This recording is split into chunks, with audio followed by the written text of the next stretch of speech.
What is going on, everybody? Welcome back to the Cosmic Wonder. I'm Warren Thompson, and we just got the first full official trailer for Loki Season 2, and it looks fantastic. Go ahead and let us know your thoughts about this trailer in the comments down below right away. There's a lot to break down in this trailer. The God of Mischief is back, along with pretty much everybody from the first season and some new characters as well. And keep in mind that this show is going to directly set up Avengers Secret Wars, our next Avengers Endgame level event, where we are essentially going to see the multiverse collapse and incursions occur. If you're not familiar with what an incursion is, it was explained by Reed Richards in Doctor Strange in the Multiverse of Madness to be when two universes basically lose the line of reality between the two of them, and the two universes then collide into each other, destroying one or both. That is essentially what is going to happen in Secret Wars, and Loki Season 2 is really going to kick this off. It was really kicked off with Loki Season 1. If you recall, at the end of Loki Season 1, Loki and Sylvie finally reached the true creator of the TVA, He Who Remains, who is a variant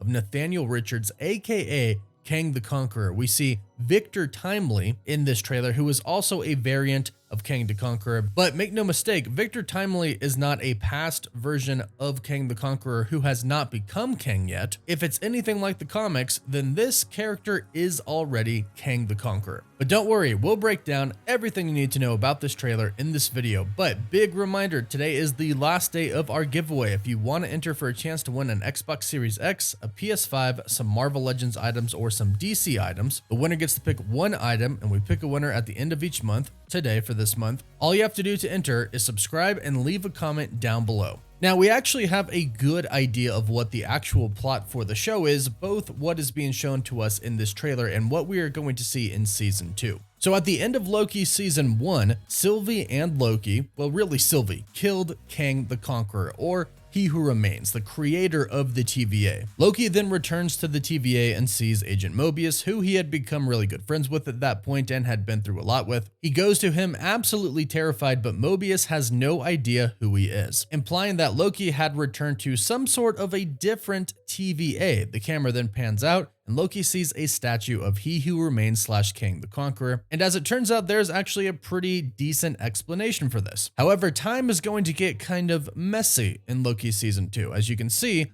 Loki is time glitching. More on that in just a bit. But the TVA that Loki arrives at is still the same TVA that he was at before. However, it is back in the past. Loki has traveled to the past, which should not be possible since time does not technically exist in the TVA. It exists outside of space and time, and that is why in this first scene, Ke Huy Quan's character, who we just meet, OB, says it's impossible to time slip in the TVA. However, as we can clearly see, Loki is doing it. And this is very confusing for both OB and Mobius. Now, clearly at this point in time, Loki has either convinced Mobius that he knows him, that he has interacted with him in the past, and they have stopped a pretty big villain, or the fact that he is time slipping has convinced Mobius that Loki does truly know something that's going on, and there is a huge threat coming, and that threat is Kang the Conqueror. Now, from what we know, Ke Huy Quan's character OB is a big TVA legend. In fact, if what we've heard about this series is true, he is responsible for creating a lot of the technology behind the TVA.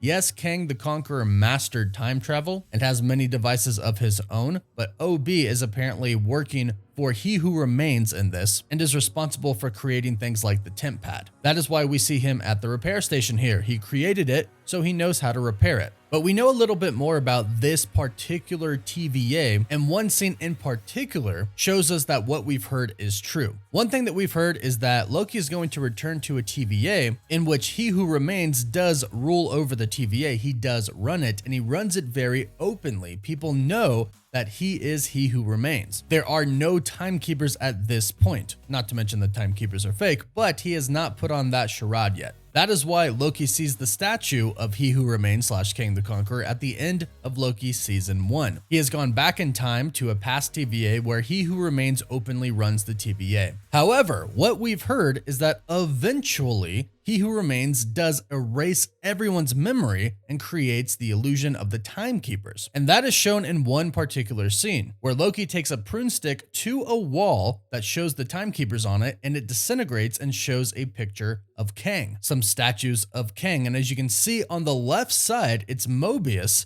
sitting in a chair. His hand goes out, originally going, "What are you doing?" But then he sees that behind this mural of the timekeepers is actually pictures of He Who Remains / Kang the Conqueror. We can also see a decapitated robot head on the ground in this scene, and we can just assume that this is a timekeeper, and Loki killed the timekeeper to show Mobius, hey, it's not real, the timekeepers aren't real, it's a robot. Some madman named He Who Remains is behind all of this. And this might be the key convincing factor for Mobius here. However, I do believe that since Loki is time glitching, time slipping, this could be another point in time in the TVA, since when he originally arrives at the end of Loki season 1, it's clear they know about He Who Remains, and in this scene, they don't know about He Who Remains. So this is after He Who Remains would have erased their memories and created the timekeepers at this point. Now, here's a very important scene. Obviously, in the beginning, we learned that Loki is being pulled through different points in time, the past, the present, the future. And at 40 seconds into this trailer, we can see him time slip.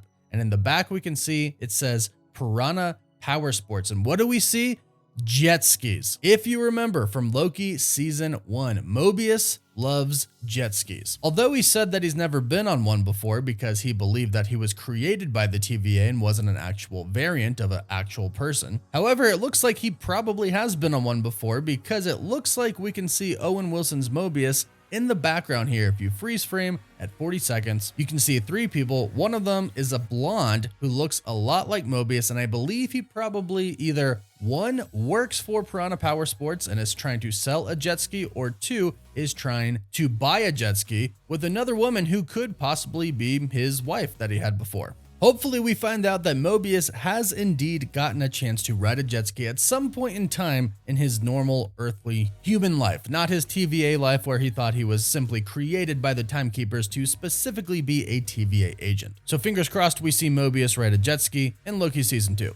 Now, essentially what we see here is most of the returning cast. We see Hunter B-15, we see Ravonna Renslayer, we see Eugene Cordero's character, Casey, who we were introduced to in Loki season 1, and it looks like we are seeing a combination of perhaps their earthly lives before the TVA, and also them helping Loki and Mobius in trying to essentially find He Who Remains, but also at the same time, they have to repair the timeline. And this is extremely important to them for 2 reasons. 1, they have to stop He Who Remains / Kang the Conqueror, and 2, incursions. They need to prevent incursions from happening. It all basically has to do with stopping the multiversal war. So Loki ends up hunting down Sylvie so the 2 of them can reunite and stop He Who Remains, and basically stop a multiversal war. We find Sylvie, who was working at a McDonald's, and if you recall from Loki season 1, she did not want to rule the TVA. That's why she killed He Who Remains. And we can still see that she keeps the same mentality, because she says, no matter what we do, we're playing gods. In which Loki replies very cleverly, we are gods, because keep in mind, don't forget, Sylvie is a variant of Loki. She is Loki. But that is her response to Loki saying that we have to save this place. We have to save the TVA, because I think Loki is now on board with the fact that the TVA is actually a good thing ruled by a bad person. But the TVA does keep away the variants of Kang, and in doing so prevents other Kangs from going to other universes and essentially destroying the multiverse. It prevents multiversal war, and a part of that is keeping and maintaining the sacred timeline. And what's really crazy is we actually see Mobius get in a spacesuit that has a crack in it that's fixed by duct tape, seemingly walk out on a bridge to the sacred timeline. It looks like he's walking to a part where time could currently be in the process of being written. As we've learned from the first one, it seemed to be that He Who Remains was writing the history of everything. Or this simply could be a repair point. I believe Mobius is going to be going out to the sacred timeline to try and fix what is happening to Loki. Or he could simply go out there to just inspect what exactly is going on at that point. But we do know that they return to the Citadel, the headquarters of He Who Remains. They show us that scene, and it looks to be pretty broken and run down, which makes sense. Loki and Sylvie did kill him, and depending on when they go to this at what point in time, it could have been empty for some time now. So this really could be a point to where the future has not been written yet. We can see a bunch of different flows of time flowing into some sort of a cylinder that goes into the sacred timeline. So it looks like Loki somehow gets Mobius and Ke Huy Quan's character OB to go to the Void, to go to the Citadel and physically inspect the sacred timeline. And that's why Sylvie says, no matter what we do, we're playing God, because eventually somebody is going to have to write the future. And Sylvie doesn't want that. Neither does Loki, really, because he mentioned in the first one that free will doesn't exist if the TVA is true. And that tore Loki apart. And since Loki and Sylvie are both Lokis, we can imagine it tears her apart as well. But they're faced with a conflict. Either they don't write the future, the TVA doesn't exist, and a multiversal war could happen, or they are the ones who write the future, and they are essentially becoming bigger gods than they actually are. Now, there are a couple of really cool scenes where we are introduced to Rafael Casal's character. Now, they don't actually tell us his name, but from what we know, he is a former TVA agent, X5, trying to use temporal chaos to become a movie star of the 1970s in Hollywood, which is what we see in these scenes here. This is also why we see Loki pursue him, and we see a new Loki ability that we've never seen before. Loki casting shadows, and the shadows being able to physically grab people, which we see in this scene here. So this is a rogue TVA agent, so it seems like Loki's going to want to hunt him down and get some type of information from him, or simply just try to stop him, because no doubt he has created his own timeline. But at the heart of it all is Viktor Timely. And I'm really glad that Marvel Studios actually showed him. They showed Jonathan Majors, and this is a good sign that they're going to keep him. Now, of course, this isn't confirmed. Jonathan Majors has another court date in August, and if he is proven innocent, then they will most likely keep him. But if not, unfortunately, they might recast him. If you want more information on that, you can check out the video I did on it yesterday. But we hear Loki say, "How do you choose?" And he is referring to how do you choose who lives and who dies, and him playing God and possibly taking over the TVA. That cuts to Viktor Timely saying, "Make the hard choice." Now, you really have to understand who Viktor Timely is to really understand what is happening in Loki Season 2. Viktor Timely is not a past version of Kang who has not become He Who Remains yet, but in the comics, he is actually Kang Prime, the Kang, not one of the many different variants of Kang that are out there, but in fact, the original Kang the Conqueror who discovers time travel. He Who Remains / Kang the Conqueror / any other variant name that he has is really Nathaniel Richards, born in the year 3000. And he discovers a time machine there in which he travels back to ancient Egypt, where he becomes the pharaoh Rama-Tut. And he rules over everything until the Fantastic Four show up